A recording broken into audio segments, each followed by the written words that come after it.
Welcome home to USA Global TV and Radio, a place where dreams take flight, with authentic storytelling, diverse perspectives and meaningful conversations, where global stories unite and bridges are built beyond all borders. Discover world-class education, entertainment, hope and inspiration.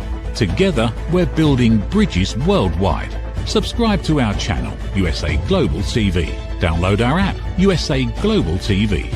Be our guest or join our team. Visit usaglobaltv.com. Thanks to our founder and executive producer, Dr. Jacqueline Kerbeck. Music score by Yeffy Tang from Cloud Road Music. Voiceover artist Mike Porter. Creative direction by Paul Garcia. USA Global TV and Radio. Your home for global connection. All rights reserved. This video and its contents are the exclusive property of USA Global TV and Radio. Unauthorized use, duplication or redistribution in any form is strictly prohibited. What's the one conversation that you're avoiding right now? And what's it costing you? Welcome to Authentic Achievements, because here's the reality. Leadership isn't lost in the big moments. It's lost in the conversations we avoid, the feedback we soften, the tension we ignore, the truth we don't say. And today, we're going there. I'm going to be joined very shortly by the fabulous Susanne Biro. She's a leadership expert, executive coach, author, and someone who helps leaders cut through the noise, confusion, and fear to create real clarity and impact. So, Susanne, welcome. Kim, thanks for having me. I'm so looking forward to this conversation, as I did with our last one. But that is really kind of the killer question, isn't it? What is the conversation we're avoiding, and what is it costing you? And I know that's something that you see a lot in the work you do. Can you share your thoughts, please? Yeah, I think you started it beautifully. When I ask executive groups, is there a conversation that you need to have, but you have yet to have it? Almost every hand will raise. So we know there are things that we need to say, want to say, and yet we hold back. And I hold back out of all kinds of fears, and some of them really relevant and important. But I think the journey is learning to pay more attention to all the information we are getting inside of ourselves, learning to listen to that. Like, what am I thinking? What am I feeling? What am I wanting? What will serve the business? And listening more to that, and then taking some brave actions toward that, to have that conversation, to take that action, and then to see to what extent do we need to listen to and trust ourselves more fully. I love that. It's so true. But I guess that can be quite hard, can't it? Going in and listening to ourselves, because we're so busy trying to respond to whatever's going on around us. Would that be fair? Yeah. Yeah, I think right now we have more information coming at each of us than we've ever had before. So yes, taking time to really pay attention to what is happening inside of me. And so one of the things, you and I talked about it before, I just wrote a book called This Could Be Everything. One of the tools I first offer is what I call the self-inquiry tool, SIT for short. Really, it's just a moment to take a pause to go, what's happening inside of me? Something happens, my spouse forgets that it's garbage day, or I'm in a board meeting and someone says something, slightly off color, and instantaneously something happens inside of me and I want to pay attention. What am I thinking? What am I feeling? Based on my thoughts and my feelings, what am I likely to do? And what impact will that likely have? What's going to be the result in the real world? And so what we can do, how we can start to really pay attention to ourselves, is to take something that goes either exceptionally well or really not well at all. And again, it can be personal or professional. Some conversation perhaps that didn't go as well as you wanted, or one that went really well. And then you just debrief it with yourself. What was the situation? What was I thinking? What was I feeling? Based on my thoughts and my feelings, what did I choose to do or not do? And what impact did that have? And if we start to pay attention to ourselves and learn about ourselves, which is, all leadership development is self-development, we will start to learn our own habits of thoughts and very predictable ways of interacting and reacting to the world. And we want to know that. It's like, know thyself. When something happens, how do I typically respond? And is that the most useful way that I want to respond? Or are there other possibilities for me? And the sit tool just slows it down. We can do it in hindsight, or we can even start to do it right in the moment. You're in the board meeting and you notice something, is said that all of a sudden you're distracted by it. What am I thinking? You might even jot it down for yourself. What did I just say to myself about what's happening? What am I feeling? What is this feeling? Is it concern? Is it, disappointment? What is the feeling? And that's how we can start to learn about ourselves. And we really want to learn about our typical way of thinking and feeling, because it leads to what we choose to do out in the world. And it leads to all of our results, like every result, personally or professionally. And so that is the work. So it takes some intention. But if we do just a little bit over time, we then come to really know ourselves. And we go, oh, there's that thing again. If someone said something and I just went to the story of, I always get screwed over. That's an interesting thought. When I had the thought that I'm getting screwed over, how do I feel? Feel resentful. I feel mad. How do I then behave? And what's the impact of that behavior? Probably not very good. So then we can back up and go, what's the result I'm looking for? Like a great relationship. I want to win the business. I want to get my point heard. Okay, how am I going to need to behave then? And then based on that, how am I going to need to think and feel? Now, I know I've said a lot right there. Well, there's so much I'd like us to go into and unpack from that, because you have said so much, and it's all really, really interesting, because our brain, we think we're logical, rational human beings, but the reality is scientifically proven our emotional brain responds first. Yeah. So actually taking that moment to slow it down and be intentional so that we can define the feeling from the thought is really crucial, isn't it? So how do people learn to start doing that? To do this work. I wish there was an easier answer. But we all have to do our own sit-ups. Like, you want six-pack abs, you got to do the work. You got to eat impeccably, and you got to do the work. And the same is true with our minds. I think what most of us are looking for, whether we can express it or not, is the ability to control ourselves, like a level of self-mastery where we can go out into the world and be who we want and intend to be, and lead in the way that I know most leaders really desire to lead. They want to be well thought of. They want to lead people well. They want to inspire other people. But the pressure of the role is enormous. And so without any awareness or intention of who we're going to be as we walk into that board meeting or we walk into that conversation, if we're not intentional, the stress of the moment can bring out the worst in any one of us. So the work really is to start to really learn how you're thinking, because your thoughts will determine everything. And so another really simple thing that listeners can take away is when you are either feeling, again, really good or really bothered by something, take out a piece of paper and just write down, what have I been thinking? And write as many thoughts as you possibly can. And you will see right on paper, staring back at you, why you are feeling the way you are, either, very excited or very bothered by something. And then you can look at that piece of paper and go, oh, that's interesting. If I handed those collection of thoughts to any other human being, they would likely feel the way I'm feeling. Like, that's what I am consuming right now in my internal world. Is that what I want to continue to consume? Is that what I want to pay attention to?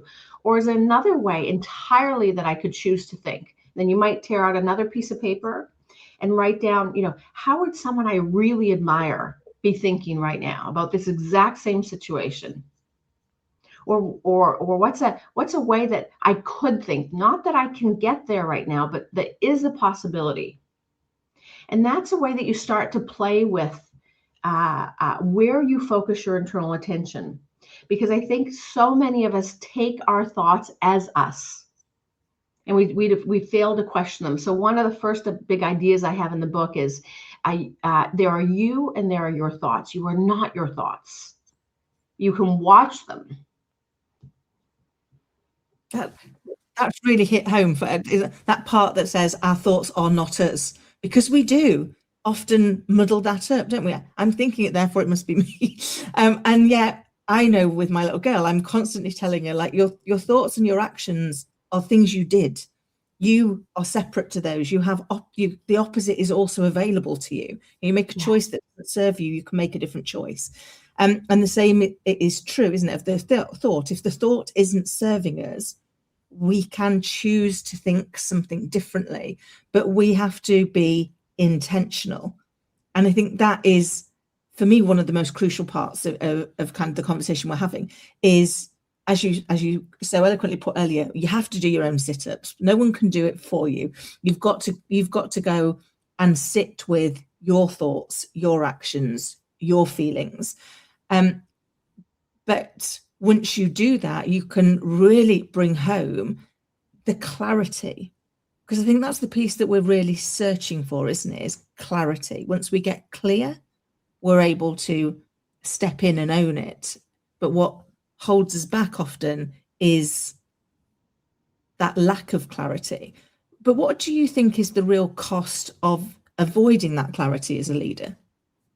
Well, I think without knowing ourselves in the way that we've just been discussing, life is very chaotic, confusing, relationships are disappointing and frustrating. And we don't get the results, or we can't get consistent results with and through people, which is nothing other than leadership. Leadership is, the ability to work exceptionally well with and through other people, both at work and at home, because we work with and through other people to maintain a life and a family. And so it's just, if we don't do this work, all of life is not as enjoyable or rewarding or successful in any capacity. When we do this work, we are clear, then we understand what is happening, because we understand first and foremost what is happening within us. And, this idea that, I'm not my thoughts, I think is a really big one. It's the first thing that I want to try to create in the clients. It's the first big idea in the book is, because if you can create the thought and almost watch your thoughts, now you have time to play around and go, oh, interesting. I don't have to take, I have to believe every thought I think. I don't have to take all my thoughts so seriously, believe all these stories I tell myself. There's just a bit more area to move around and a little bit more levity and lightness. And we do this in some facets right now, every one of us. And I'll give you an example that's in the book is, we all have had the experience of being cut off in traffic. So someone cuts us off. And, I know for me, sometimes my first thought is that jerk. And I'm mad right away. And I think, wow, where did all that anger come from? I was just having a good day a second ago.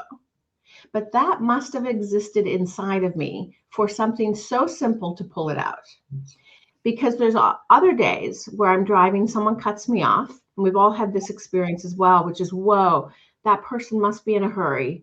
There must be an emergency. I hope they're okay. Thank goodness that's not me. Let me move aside. Same situation, but two entirely different ways to think about it. Instantaneously, this occurs. Then we have feelings, either mad, rage, upset, or concern and gratitude. Now, which one are we going to choose? We can choose it, and I think it's our responsibility to choose it, because my experience, and I've literally worked with thousands of some of the most successful leaders over the last 25 years, is life and leadership offers only problems. I mean, like adult life is just, a lot of things to handle personally and professionally, and leadership is daunting, overwhelming, exhausting, often thankless. There's just one big problem after another that lands on your desk that no one else seems to be able to solve. That's why you're the leader. And so if you're looking for any kind of reward in life and leadership, it can't come externally. It needs to come internally. And so what each of us chooses to focus on internally and feed ourselves with matter so that when something happens, like the person cuts you off in traffic, or a deal goes sideways, or you lose a major, a key talent in your organization, how you choose to respond can be highly effective. But it won't be highly effective if you've just rehearsed anger and frustration endlessly, which is very easy to do. I think it's our natural default. So this is the work of all leadership development, is what am I choosing to focus on internally? Because I will create that out in the external world. It can't be any other way. That's so true. So it's making me smile about the kind of being cut up in traffic, because I hadn't realised until your children play things back, don't they? That I clearly have a phrase, when somebody cuts me up and I'm not feeling my most generous, gracious, and wanting to say, they must be in a hurry and I hope everything's okay, which I do say often. I will say, wow, they're a genius, aren't they? I didn't realise until Scarlett started going, Mummy, they're being a genius, when she sees people doing something that they're not supposed to do. And it's like, okay, I probably need to think about that. I've been intentional in making sure I'm not using a word that I don't want her to pick up on, or I'm not trying to put out negative energy. But even so, I've just defaulted to a different word. The feeling sometimes is still frustration. Not anger. I've managed to move past anger, but I am still a bit like, oh, that's it. I'll drive for you. Don't you worry. I'll drive on your behalf, because I actually now do something extra because you've made that choice. And it's made me really think through, what am I feeling and what's that taking me back to about what's happened. And what I really like about what you share in the book is it's as important to understand when things are going well as when things are going badly, because we tend not to do that. I don't know if it's just because I'm British, and we can be really good at developmental feedback. We'll tell you exactly where you were, exactly what you were doing, exactly what impact it had. We're all over it. But if we see you doing something well, we'll go, good job, Susanne. Yeah. And that's it. So we almost inadvertently are constantly looking only for the problems, because that's the thing that seems to get the most data, the most information. And yet what you're sharing in the book and what you're sharing with us today is it's as important to go to the same level on what's going well if we want to recreate more of what's going well. Have I understood that correctly? Yeah, perfectly. And it's actually some of the work of David Cooperrider out of Case Western University years ago. He called it appreciative inquiry, where it is, if we, to the extent that we focus on problems, we have a life filled with problems. We can come up problems at the other side to say what's really working, either within an individual, within a team, within an organizational system, or quite frankly, the world. And if we look at that and we start to fan the flame of what's already working well, we can get more of that. And it certainly is an exceptional approach to human beings, because we know this from our own experience. I mean, if people keep telling me what I'm doing wrong, it's incredibly deflating. It doesn't mean that delta feedback isn't important or useful. It's just if that's all that we're getting and that's all that we're doing, we don't create robust cultures. It's not enjoyable to be around. It's not a great way to raise children. And we know this from our own experience. I mean, just be around someone who is always critical of you, and you'll recognize how little you actually want to be around them. Most of us are doing this with others because we are doing it within ourselves.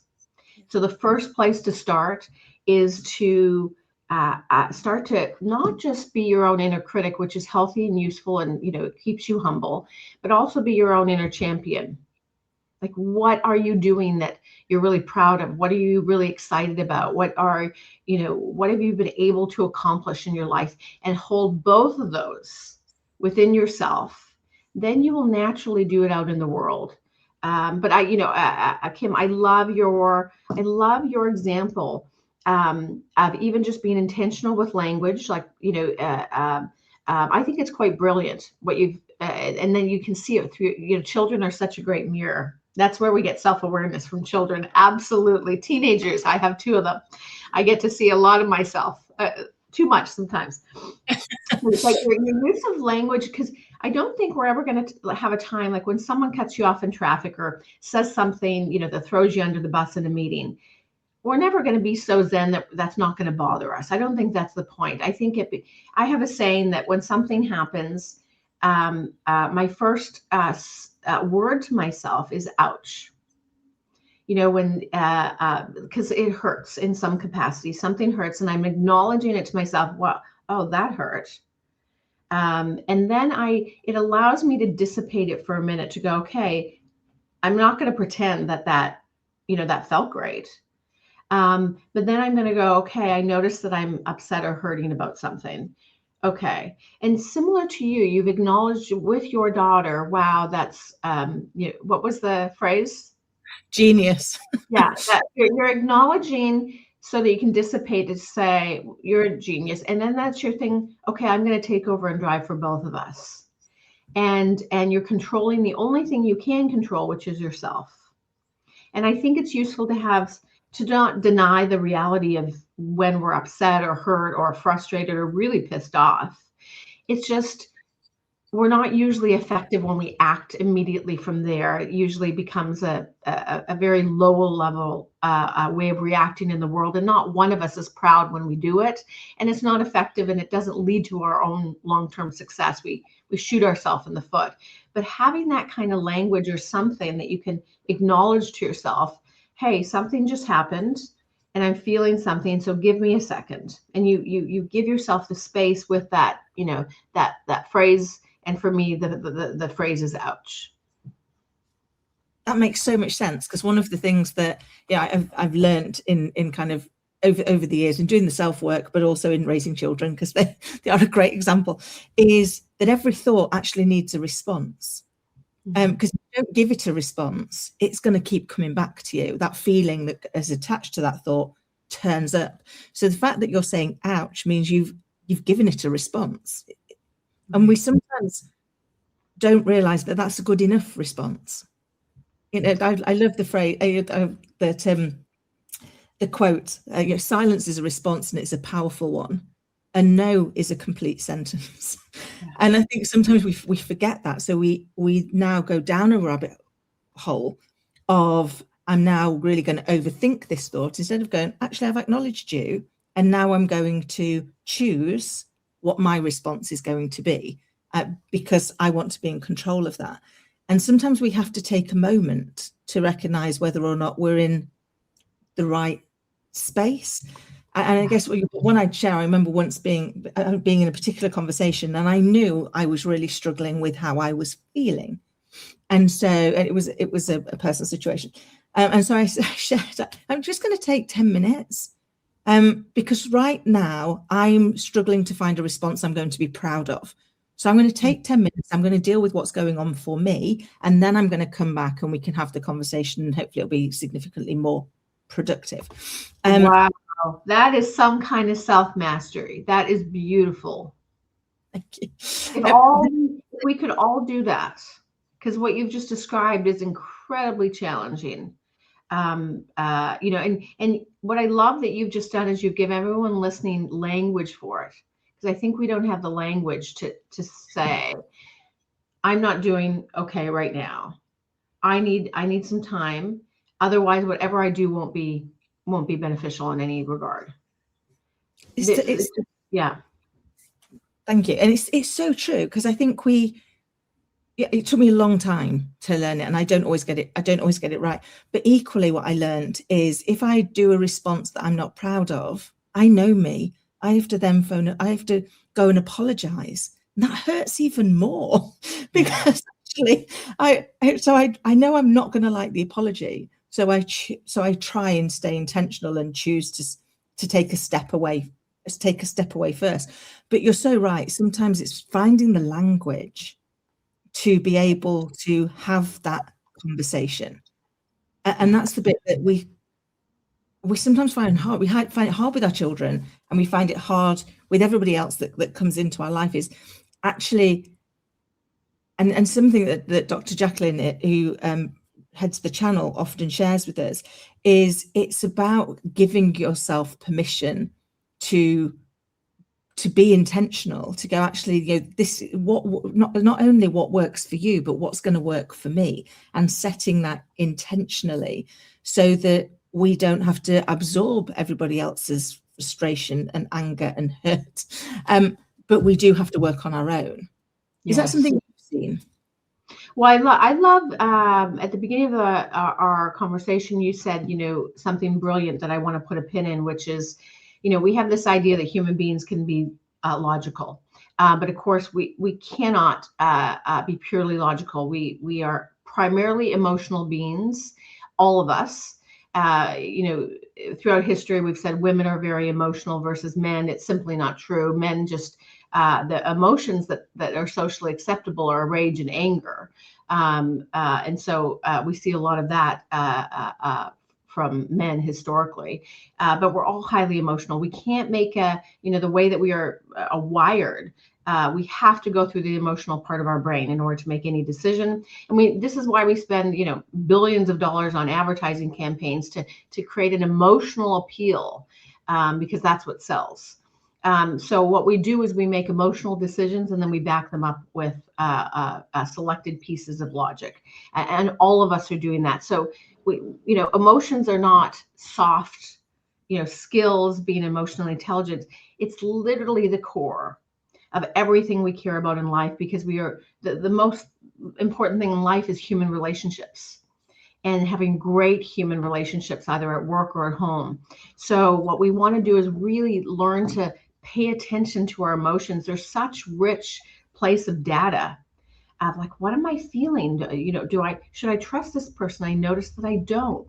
That's very good information to pay attention to, both in business and in life. And so we really want to pay attention to our emotions as much as we can, so that we can start to learn, like, what is this telling me? How do I manage my emotions? If I pay attention to them and I give them a space, and then when do I need time? Like you just gave a great example. I think one of the things that I've noticed in my 25 years is human beings, especially very successful human beings, are very, very hard on themselves. This human gig is a really hard one. It's a daunting one. And we're so hard on ourselves. Like, I didn't get it right. I don't always get it right. You don't have to get it right all the time. I don't get it right. And I teach this. I mean, I've said in the book, like, I don't profess to do any of this well. I just know the work that's ahead. And I love, Kim, your awareness of, you're catching it in the moment, so you don't have to apologize after, is so profound. It's really hard for me to apologize. I mean, just ask my husband. It feels like a loss, and yet I know I need to do it. I know, and so it is. I want listeners to be easier on themselves. Being a human being is just, it's a daunting endeavor. We know how the story ends. We all grow old and die. I mean, what a terrifying experience this is. So let's just be easier on ourselves. And you don't have to get it right. You're never going to get it right all the time. But you could have moments of like, hey, I did that just a little bit better. That was really hard for me to bite my tongue. Or, that didn't go well, but I am not going to beat myself up. I'm not going to do that. I tried my best. My best was, not super great. But I'm going to keep walking forward. And sometimes that's all we can do. And it's enough. It is really enough. And if you and I watch any movie, when we watch the main protagonist, we have such compassion and empathy for them. We want to turn that towards ourselves. We're watching the movie of our life. There's things coming at us, still, illness, divorce, death, poverty, job loss. I mean, wars. It's astronomical. Just be kind to yourself. Please be kind and gentle with yourself. You are here listening. You are doing so much better than you can even imagine. That is so true, Susanne. And it resonates so much. For me, I see it with my little girl. And I think about how I talk to her versus how I talk to myself. And that's been one of my greatest moments to make a change, because I realize I'm saying something to her, but I'm not saying it to me. And she observes everything you do, say, and are.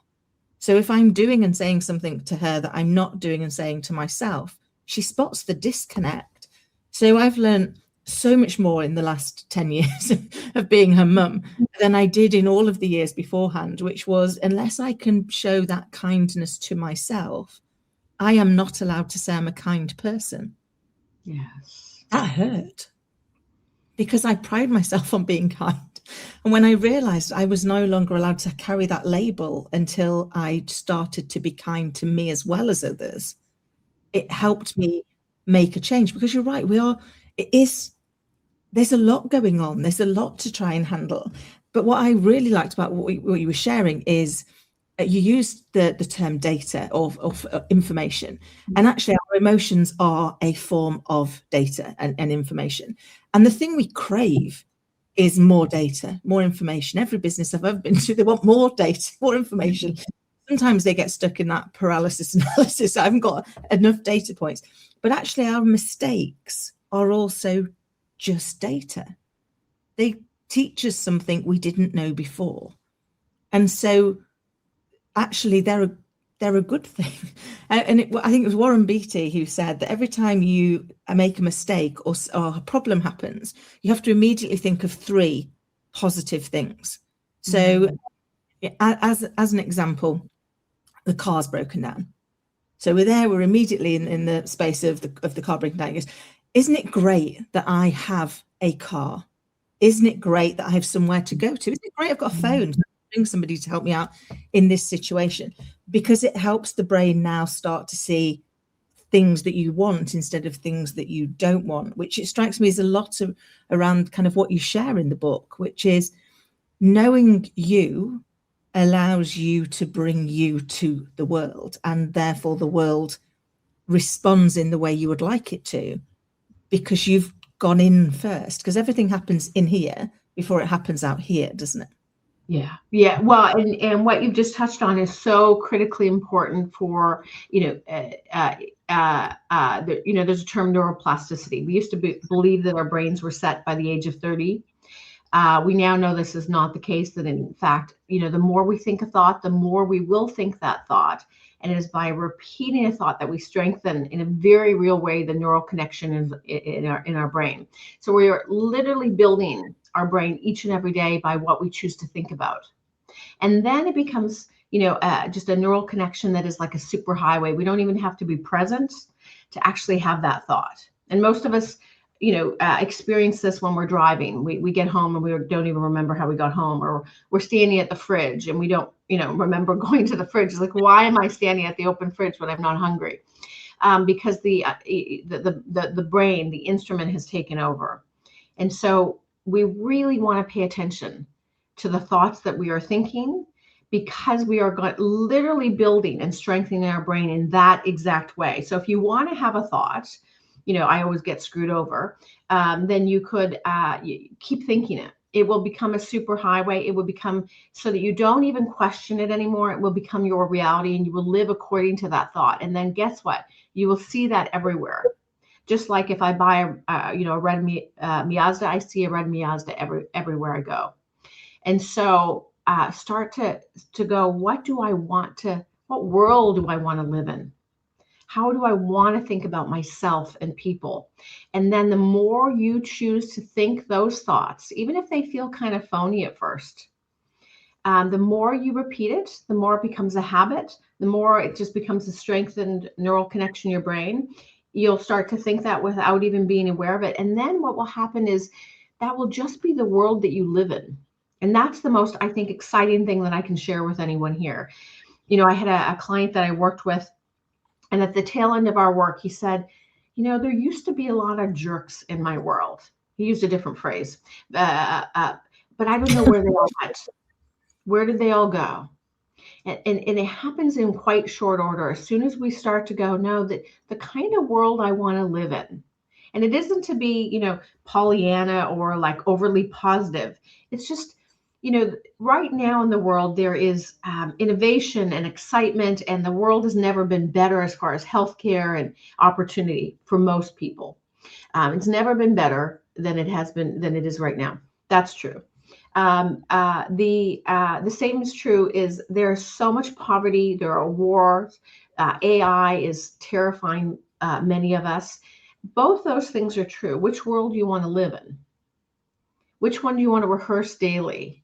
Which one is which, you can only think so many thoughts per day. Which ones are going to have you enjoy your life, go after your goals and dreams, and have the greatest impact to be great with other people? And your job as a leader is to choose to think those things so you can enjoy your life. And when you enjoy your life, you'll be good for other people because you're good for yourself. So that is the work. And what's really exciting is you don't need anything or anyone to change in order to do it. You can start to do it right today, and it will change in a very short order. And that's what I think is so exciting. It's the, what's our last freedom? The ability to focus on what we're going to choose to focus on. That makes so much sense. And I'm smiling only because my little girl was here now. She would go, "Mummy, you two have clearly spoken before." Because I say it's if we look for what we look for, we get more of. So if we look for people doing things wrong, we will find lots more things that are going wrong. If we look for things that are going right, then we'll find so many more things that are going right. And it sounds odd, doesn't it? It sounds too simple. And yet it's true, because our brain doesn't understand help and harm. So what we focus on, it doesn't know if we're saying, "I don't want this." It just knows we're focusing on it. So it tries to fit more in.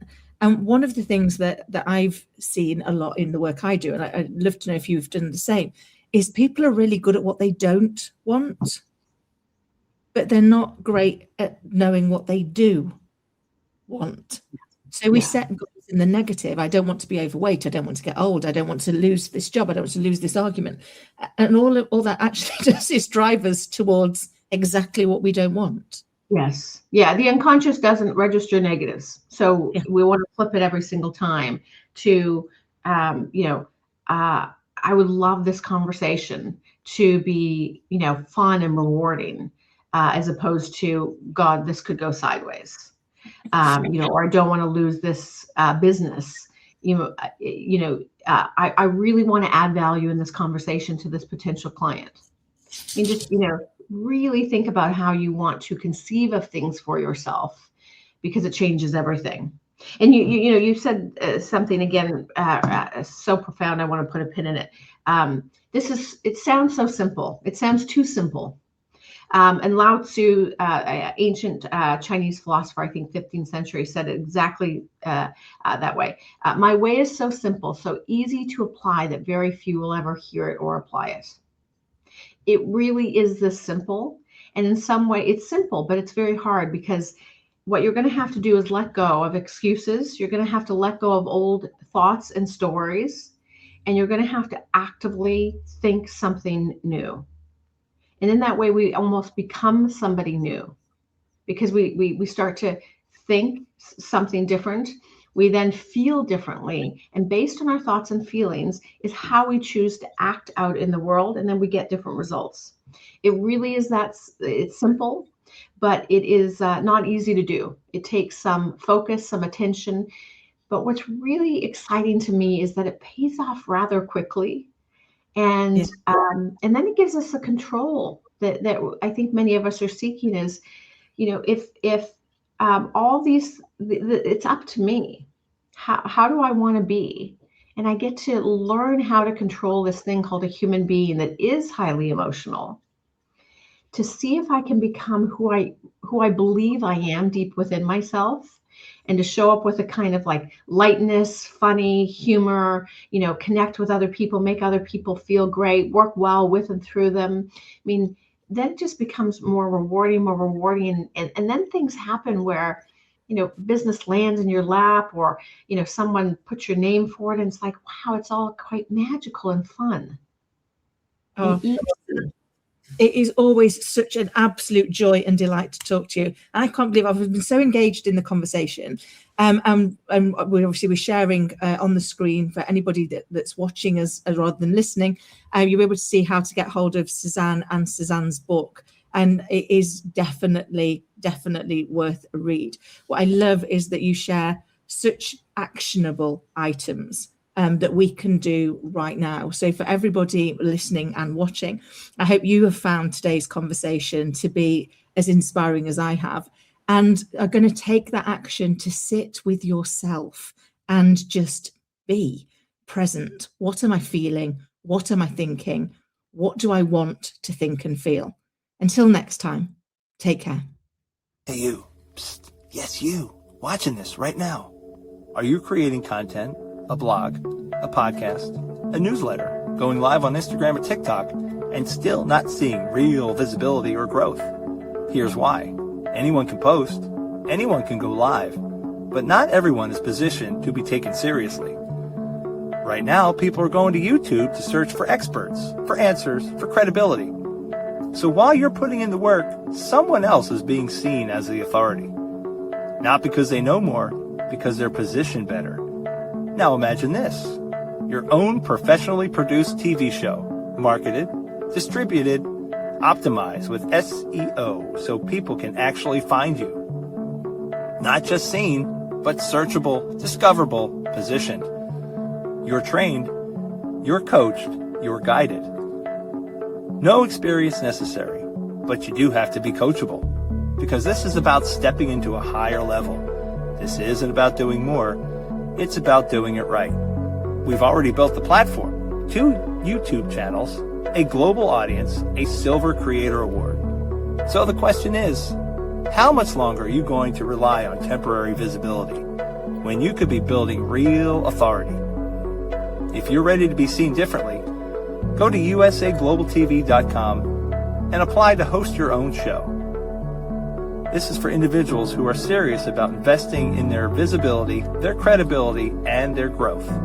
If that's you, we're ready. USA Global TV and Radio, where your voice becomes your platform. Executive producer, Dr. Jacqueline Kerbeck. Videographer, Paul Garcia. Voiceover, Ed Vargas. All rights reserved. This production is the exclusive property of the USA Global TV and Radio and may not be reproduced, distributed, or used without written permission. My Tummy Hurts by Dr. Jacqueline Kerbeck. Meet Jackie. She loves recess, running with friends, and laughing on the playground. At school, Jackie tries to play like she always does, but suddenly the pain comes back. Lately, something feels different and her tummy hurts, sometimes a little and sometimes a lot. With the help of a caring teacher, a nurse, her mom, and a kind doctor, Jackie begins to understand what her body is trying to tell her. Sometimes tummy pain is more than a simple bellyache. Some children live with conditions like ulcerative colitis or Crohn's disease. Jackie listens to her body. She asks for help. She knows she's not alone. And Jackie finds her way back to running, laughing, and being herself. My Tummy Hurts, a kid's guide to bellyaches and bathroom troubles by Dr. Jacqueline Kerbeck, available on Amazon and in fine bookstores around the world. In a world that moves fast, there's strength in the woman who moves with grace. Introducing Bay London, where confidence meets craftsmanship. Each piece is intentionally designed for the woman who knows her worth, crafted from luxurious Italian eco-fabrics that feel as good as they look. With elegant coverage, effortless support, and timeless style, our swimwear celebrates both your body and your essence. Founded by fashion expert Carrie Sykes, Bay London is made for women who want to feel sexy, stylish, and seen. From poolside to beachside, sunrise to sunset, Bay London outfits you for every moment that matters. Because beauty isn't about age, it's how you wear your confidence. Bay London, confidence, elegance, effortless luxury. Visit baylondon.com. Act now for your exclusive friends and family discount of $35. Scan the QR code. Bay London, where confidence meets craftsmanship. Proud sponsor of USA Global TV and Radio. How much of your value have you been giving away? Saying yes when the answer should have been no? Lowering your price to secure the opportunity? Giving more while receiving less? Over time, it adds up. Until one moment brings clarity, you've been giving away your value. This is not about working harder. This is not about doing more. It's about boundaries. It's about pricing. It's about respect. From Dr. Jacqueline Kerbeck comes a direct and necessary message. Stop over-delivering. Stop underpricing your expertise. Stop negotiating against yourself. Because when you recognize your value, everything changes. Stop giving away your value. Boundaries, pricing, and the business of respect. Available now wherever fine books are sold and on Amazon. A film by USA Global TV and Radio. Executive producer Dr. Jacqueline Kerbeck. Videographer and cinematic production Paul Garcia. Voiceover by Ed Vargas. Stop giving it away. Start owning it. Thank you, viewers and listeners of USA Global TV and Radio, for joining us today. We're honoured to have your time and attention as part of our global community. At USA Global TV and Radio, we believe in the power of authentic conversations, meaningful connections, and creating a world of possibilities together. Want to be part of something bigger? Join our team of elevated listeners at usaglobaltv.com, a space where your voice matters and your ability to listen transforms relationships. Stay connected with us across all our platforms for thought-provoking discussions, expert insights, and empowering stories. Subscribe to our channels at youtube.com/c/USA Global TV. Follow us on social media and explore the endless opportunities we're creating for growth, learning, and inspiration. Together, we're not just broadcasting, we're building bridges and changing lives one conversation at a time. For inquiries, contact us at info@usaglobaltv.com. Produced by Executive Producer and Director Dr. Jacqueline Kerbeck. Voiceover by Mike Porter. Creative direction by Paul Garcia. All rights reserved. Visit usaglobaltv.com to view our full terms and conditions.